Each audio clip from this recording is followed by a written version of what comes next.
Students, मैं मनोज कुमार, भौतिक विज्ञान प्रवक्ता, भागवंती सरस्वती विद्या मंदिर इंटर कॉलेज मुजफ्फरनगर से। आज कक्षा 12 विषय भौतिक विज्ञान, उपविषय प्रकाशिकी और प्रकरण है परकीर्णन, प्रकाश का परकीर्णन। आज हम प्रकाश का परकीर्णन पढ़ेंगे। प्रकाश का परकीर्णन क्या होता है, इससे पहले इसे समझने के लिए आपने कुछ प्राकृतिक घटनाएं देखी होगी, जैसे प्राकृतिक दृश्य, जैसे कि सूर्योदय और सूर्यास्त के समय सूर्य का लाल दिखाई देना, आकाश का रंग नीला दिखाई देना, महासागरों के जल का रंग भी नीला दिखाई देना तथा बरसने वाले बादल सफ़ेद दिखाई देना। साथ ही साथ खतरे के जो सिग्नल्स बनाए जाते हैं वो लाल रंग के बनाए जाते हैं। इसी प्रकार से धुंध तथा कोहरे में हम इंफ्रारेड फोटोग्राफी का प्रयोग करते हैं। तो ये सभी प्राकृतिक दृश्य जिस घटना पर आधारित है उसे ही हम प्रकाश का परकीर्णन कहते हैं। अब सबसे पहले प्रकाश के परकीर्णन की परिभाषा।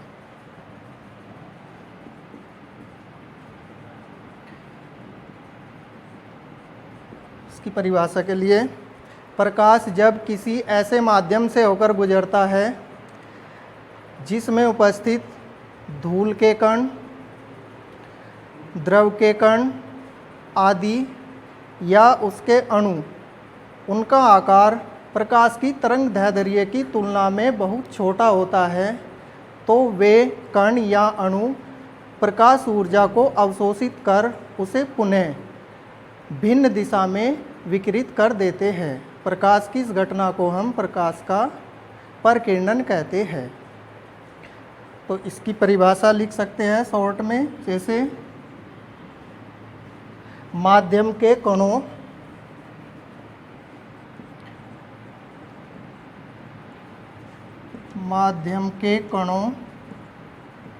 या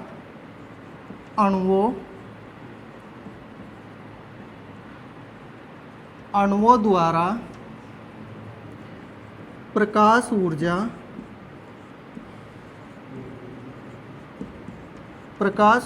को अवशोषित कर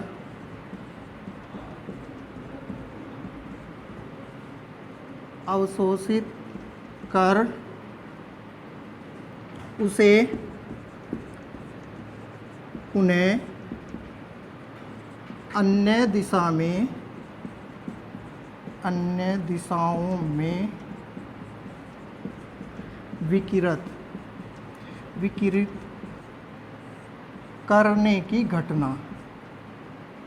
विकिरित करने की घटना को प्रकाश का परकीर्णन कहते हैं। प्रकाश का परकीर्णन कहते हैं। तो ये प्रकाश के परकीर्णन की परिभाषा हो गई। माध्यम के कणों अथवा अणुओं या अणुओं द्वारा प्रकाश ऊर्जा को अवशोषित कर उसे पुनः अन्य दिशाओं में विकिरित करने की घटना को प्रकाश का परकीर्णन कहते हैं। अब इसका कारण समझेंगे, किस कारण से होता है ये कारण। जब आने वाली प्रकाश किरण माध्यम के किसी कण या अणु से टकराती है तो वे अणु या कण कंपन करने लगते हैं, फलस्वरूप अवशोषित प्रकाश ऊर्जा को भिन्न दिशा में विकिरित करते हैं। जैसे इसका डायग्राम से समझ सकते हैं। मान लीजिए ये कोई माध्यम है, ये माध्यम के कण हैं जिनको हम अणु भी कह सकते हैं। प्रकाश किरणें जो कि एक सरल रेखा में चलती है, जैसे ही प्रकाश किरणें माध्यम में प्रवेश करती है तो माध्यम के कणों से टकराती है, जिससे माध्यम के कण दोलन करने लगते हैं और दोलन करने के पश्चात प्रकाश ऊर्जा को विभिन्न दिशाओं में विकिरित करते हैं, अर्थात फैला देते हैं। तो जैसे ये, ऐसे ही सभी दिशाओं में प्रकाश ऊर्जा को विकिरित करते हैं।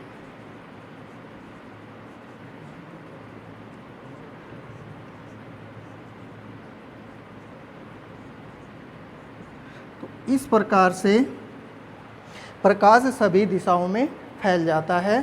तो ये प्रकाश के प्रकीर्णन का कारण है कि जब प्रकाश किरणें किसी माध्यम में प्रवेश करती है तो माध्यम के कण प्रकाश ऊर्जा को अवशोषित कर कंपन करने लगते हैं और जिसके कारण वे पुनः उस प्रकाश ऊर्जा को विभिन्न दिशाओं में विकिरित करते हैं। अब इसकी शर्त है इसकी शर्त में है माध्यम के कणों अथवा अणुओं का आकार प्रकाश की तरंग दैर्ध्य से बहुत कम होना चाहिए। तो प्रकाश प्रकीर्णन की शर्त में माध्यम के कणों का आकार बहुत कम छोटा होना चाहिए। शर्त होगी माध्यम के कणों का आकार प्रकाश की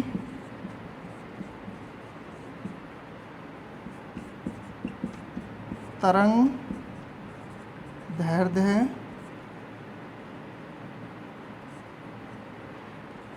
की तुलना में बहुत छोटा होना चाहिए।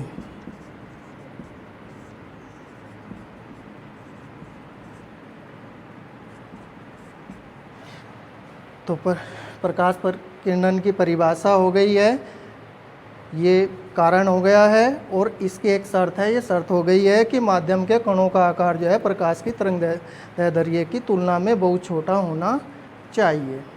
अब प्रकाश प्रकीर्णन से संबंधित एक नियम है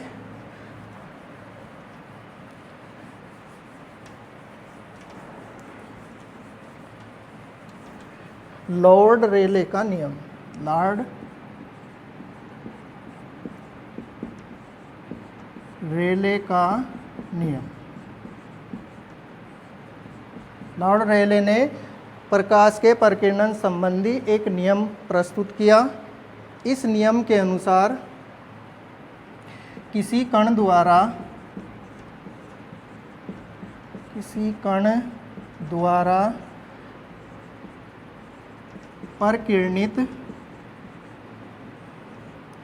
प्रकीर्णित प्रकाश की तीव्रता, प्रकाश की तीव्रता इंटेंसिटी आई से डिनोट करते हैं इसको, की तीव्रता प्रकाश की तरंग दैर्ध्य वेवलेंथ, इसको हम लैम्डा से प्रदर्शित करते हैं, तरंग दैर्ध्य की चतुर्थ घात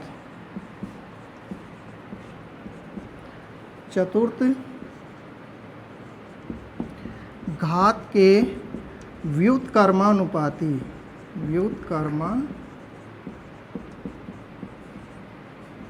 व्युत्क्रमानुपाती होती है। अर्थात आई अनुक्रमानुपाती 1/λ4।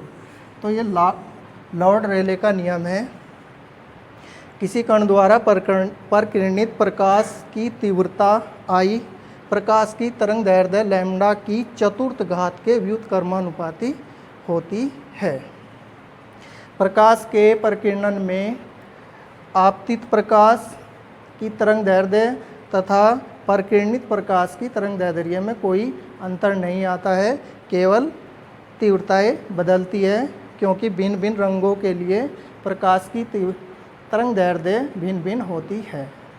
अब आगे इससे संबंधित कुछ परिघटनाएं हैं, उन्हें समझने के लिए पहले आप थोड़ा पीछे आपने पढ़ लिया है प्रकाश का वर्ण विक्षेपण, थोड़ा उसकी जानकारी करते हैं। प्रकाश का वर्ण विक्षेपण, ये प्रिज्म है, जब कोई प्रकाश किरण, ये कोई श्वेत प्रकाश किरण है,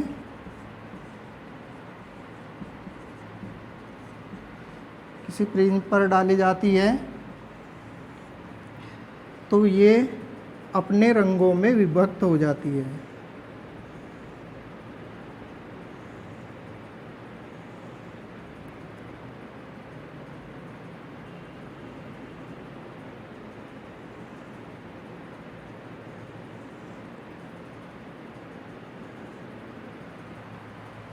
न्यूटन के अनुसार जब कोई श्वेत प्रकाश किरण किसी प्रिज्म पर डाली जाती है तो वह विभिन्न रंगों में विभक्त हो जाती है।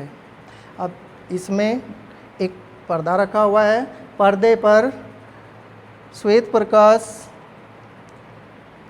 का प्रिज्म के पश्चात गुजरकर पर्दे पर जाना और उस पर रंगीन पट्टियाँ के रूप में प्रकाश दिखाई देता है।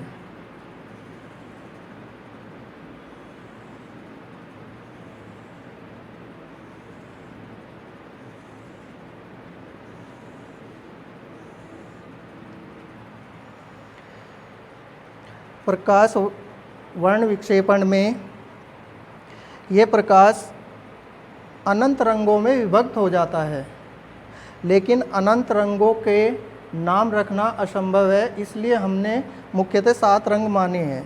जैसे इसको आपने याद किया होगा, विबग्योर VIBGYOR,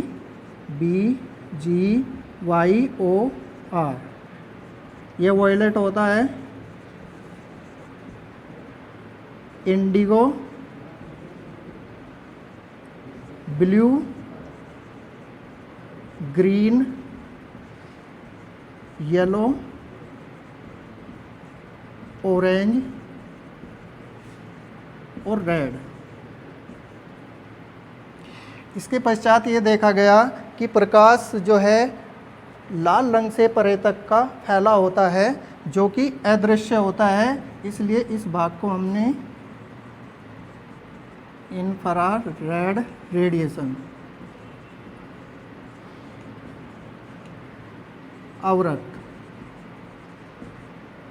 अवरक्त विकिरण। ऐसे ही बैंगनी भाग से भी परे तक प्रकाश फैला होता है, जो कि अदृश्य होता है, इसको हम अल्ट्रा वायलेट रेडिएशन कहते हैं। इस आधार पर जो बैंगनी रंग होता है, बैंगनी रंग की जो तरंग दैर्ध्य होती है वो लगभग 4000 एंगस्ट्रॉम होती है। इसी प्रकार से दृश्य प्रकाश, ये दृश्य प्रकाश है, ऊपर अवरक्त यह दृश्य प्रकाश है और नीचे पराबैंगनी भाग है, इसको पराबैंगनी, ये अदृश्य प्रकाश है। तो ये दोनों अदृश्य प्रकाश है और ये दृश्य प्रकाश है।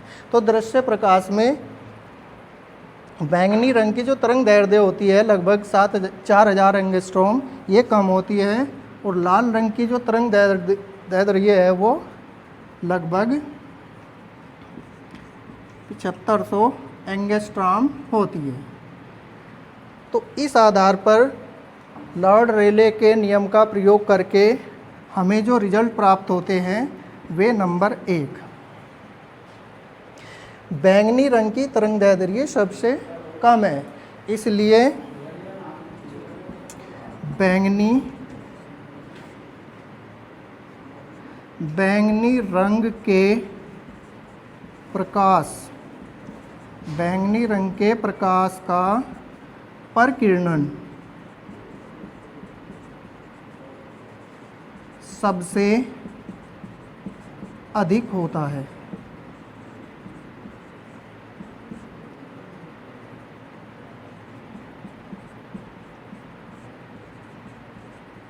सबसे अधिक होता है। इसी प्रकार से लाल रंग की जो तरंग दैर्ध्य है वो 7500 एंगस्ट्रॉम है, अर्थात दृश्य प्रकाश में सबसे अधिक है, इसलिए लाल रंग के प्रकाश का परकिरणन सबसे कम होता है।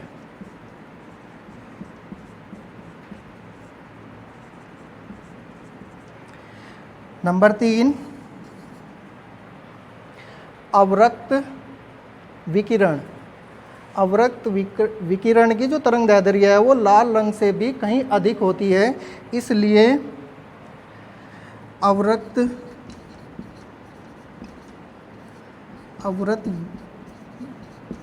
अवरक्त विकिरण के प्रकाश का परिकिरणन लगभग नगण्य होता है।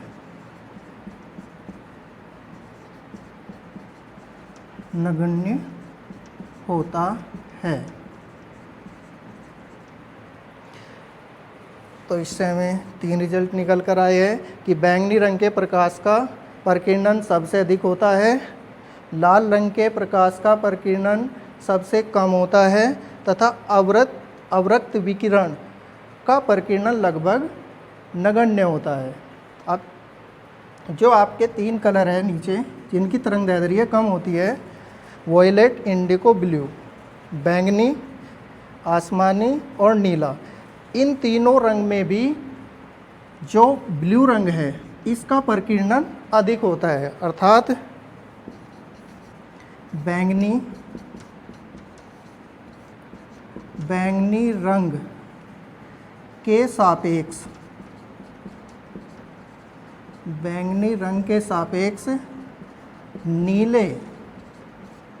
नीले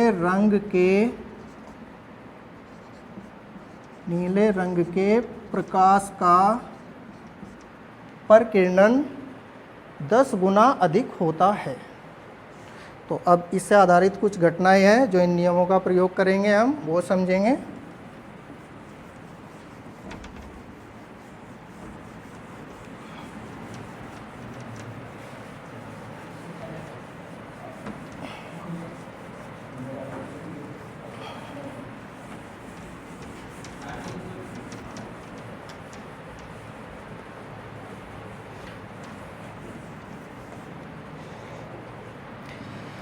अब जो प्राकृतिक घटनाएं हमने शुरू में समझी थी, उन प्राकृतिक घटनाओं को हम पुनः से समझते हैं, वे किस कारण होती है, क्यों होती है।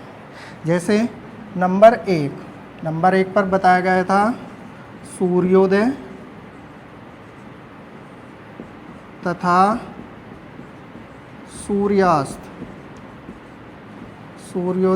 सूर्यास्त के समय सूर्य का लाल दिखाई देना।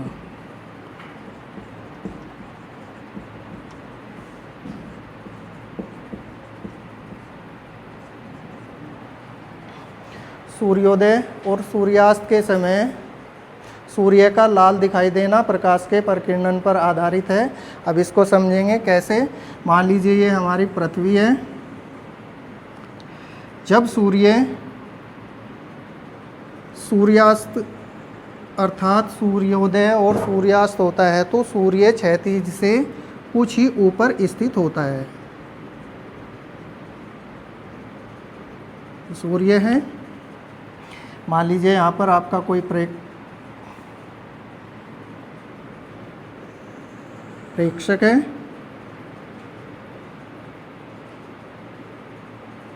ये कोई प्रेक्षक है और ये सूर्य की स्थिति दोपहर के समय है।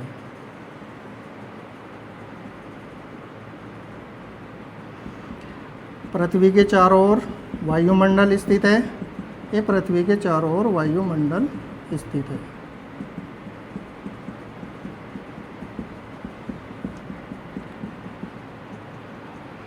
तो चित्र के अनुसार सूर्योदय या सूर्यास्त के समय सूर्य क्षैतिज से कुछ ही ऊपर होता है, तो सूर्य से चलने वाला प्रकाश वायुमंडल की परतों के बीच बहुत अधिक दूरी तय करता है, जिस कारण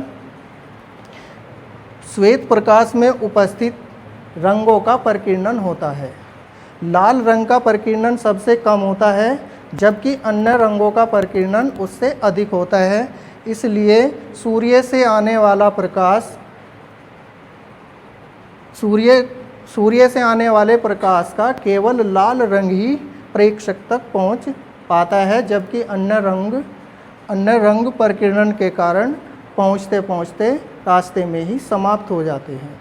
तो यही कारण है कि सूर्योदय और सूर्यास्त के समय सूर्य हमें लाल दिखाई देता है।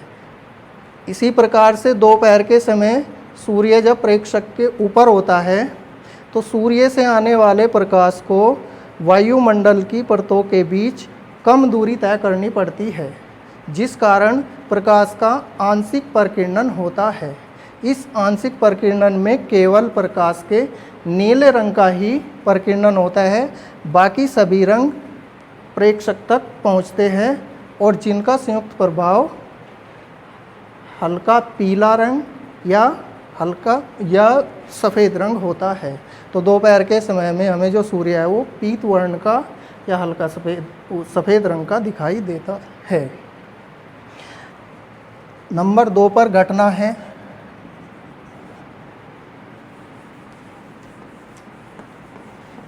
नंबर 2, आकाश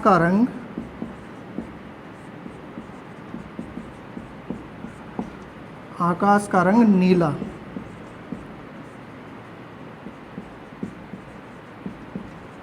दिखाई देता है। आकाश का रंग नीला दिखाई देता है। इसके लिए सूर्य से आने वाला प्रकाश जब पृथ्वी के वायुमंडल से होकर गुजरता है तो प्रकाश में उपस्थित रंगों का प्रकीर्णन होता है, जिसके कारण अभी आपको पीछे पढ़ाया था कि बैंगनी व नीले रंग के प्रकाश का प्रकीर्णन अधिक होता है, जबकि अन्य प्रकाशों का प्रकीर्णन कम होता है। अब चूँकि नीले रंग के प्रकाश का प्रकीर्णन सबसे अधिक होता है, इसीलिए हमें आकाश का रंग नीला दिखाई देता है। ऐसे ही नंबर 3 पर महासागरों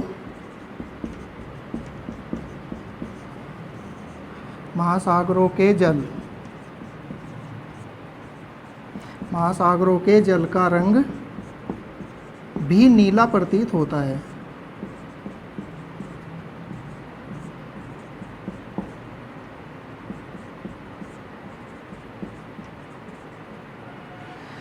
जब प्रकाश किरणें महासागर के जल से होकर गुजरती है तो जल के कणों द्वारा प्रकाश किरणों को अवशोषित कर उन्हें पुनः विभिन्न दिशाओं में विकिरित किया जाता है, अर्थात प्रकाश का प्रकीर्णन होता है।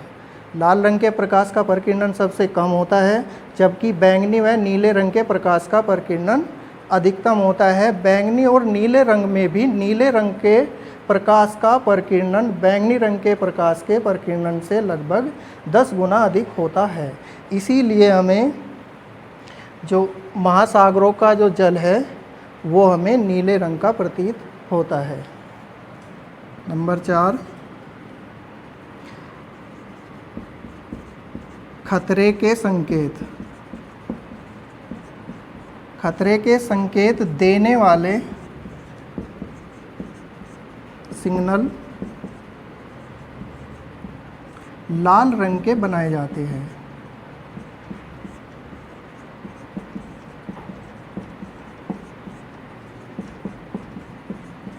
लाल रंग के बनाए जाते हैं। इसका कारण प्रकाश का प्रकीर्णन है। अभी आपने पढ़ा है कि लाल रंग के प्रकाश का प्रकीर्णन सबसे कम होता है, बैंगनी रंग के प्रकाश का प्रकीर्णन सबसे अधिक होता है, अर्थात लाल रंग हमें बहुत अधिक दूरी से दिखाई देता है। स्रोत से आने वाला लाल रंग का प्रकाश बहुत अधिक दूरी तक पहुंच जाता है, इसीलिए प्रेक्षक को लाल रंग बहुत अधिक दूरी से दिखाई देता है। अतः जो खतरे के सिग्नल्स बनाए जाते हैं वे लाल रंग के बनाए जाते हैं, जबकि अन्य रंगों का प्रकीर्णन कम होने के कारण वे रंग इतनी अधिक दूरी तक नहीं जा पाते हैं। प्रकीर्णन अधिक होने के कारण वे रंग काफ़ी दूरी तक नहीं जा पाते हैं। नंबर 5, चंद्रमा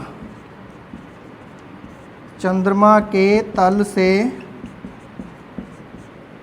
आकाश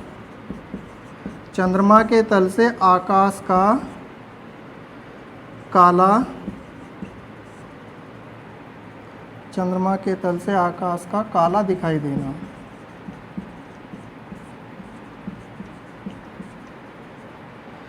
चंद्रमा के तल पर खड़े होकर जब हम आकाश को देखते हैं तो वहाँ हमें आकाश का रंग काला दिखाई देता है। इसका कारण भी परिकिरणन है। क्यों है? क्योंकि चंद्रमा के चारों ओर कोई वायुमंडल उपस्थित नहीं है, इसलिए सूर्य से आने वाले प्रकाश का परिकिरणन नहीं होता है और सभी रंग जो है बिना परिकिरणित हुए प्रेक्षक तक पहुँचते हैं। इसीलिए हमें चंद्रमा के तल से आकाश को देखने पर काला दिखाई देता है। यही कारण अंतरिक्ष का रंग भी काला होता है। जब अंतरिक्ष यात्री पृथ्वी के वायुमंडल से निकलकर अंतरिक्ष में चला जाता है तो अंतरिक्ष में कोई वायुमंडल न होने के कारण वहाँ पर प्रकाश का परिकिरणन नहीं होता है, जिस कारण अंतरिक्ष का रंग भी काला ही दिखाई देता है। नंबर 6 पर है फिर धुंध।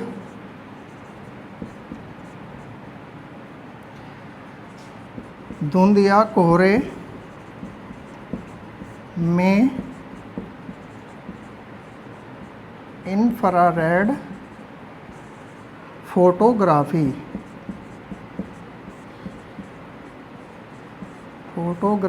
का संभव होना।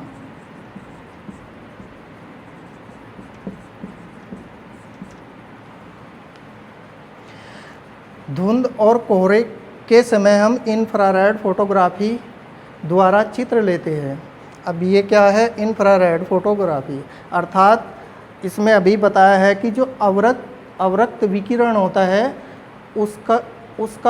उसके प्रकाश का परिकिरणन लगभग नगण्य होता है, उसका परिकिरणन नहीं होता है। इसलिए अवरक्त विकिरण धुंध तथा कोहरे को भेद कर आसानी से प्रेक्षक तक पहुंच जाता है, जिस कारण हम इंफ्रारेड फोटोग्राफी द्वारा अच्छे चित्र खींच सकते हैं। तो ये आपके 6 प्रयोग हो गए हैं। 6 प्राकृतिक दृश्य है जिनका कारण परिकिरणन है, वो समझ लिया है। सूर्योदय, सूर्यास्त के समय सूर्य का लाल दिखाई देना प्रकाश किरण परिकिरणन पे आधारित है। ऐसे ही आकाश का रंग नीला दिखाई देना, महासागरों का रंग नीला दिखाई देना, खतरे के सिग्नल्स, चंद्रमा के तल से आकाश का काला दिखाई देना, धुंध या कोहरे में इंफ्रारेड फोटोग्राफी का संभव होना, अवरक्त विकिरण के प्रकाश का परिकिरणन न होने के कारण हम धुंध और कोहरे में भी इंफ्रारेड फोटोग्राफी द्वारा अच्छे चित्र प्राप्त कर लेते हैं। और इसमें 1 नंबर होता है बरसने वाले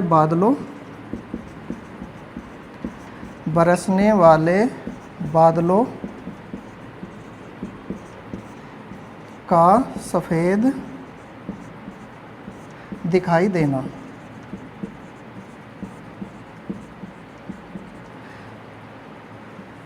परिकिरणन की शर्त के अनुसार माध्यम के कणों का आकार प्रकाश की तरंगदैर्ध्य की तुलना में बहुत कम होना चाहिए, जबकि बरसने वाले बादलों में उपस्थित जल की सूक्ष्म बूंदों का, हिम क्रिस्टलों आदि का जो आकार है वो प्रकाश की तरंगदैर्ध्य से अधिक होता है। अतः आने वाले प्रकाश का परिकिरणन नहीं होता है, जिस कारण सभी रंगों का परिकिरणन एक समान होता है और सभी का संयुक्त प्रभाव सफ़ेद होता है, श्वेत होता है। तो इसी कारण हमें बरसने वाले बादलों का रंग सफ़ेद श्वेत दिखाई देता है। धन्यवाद।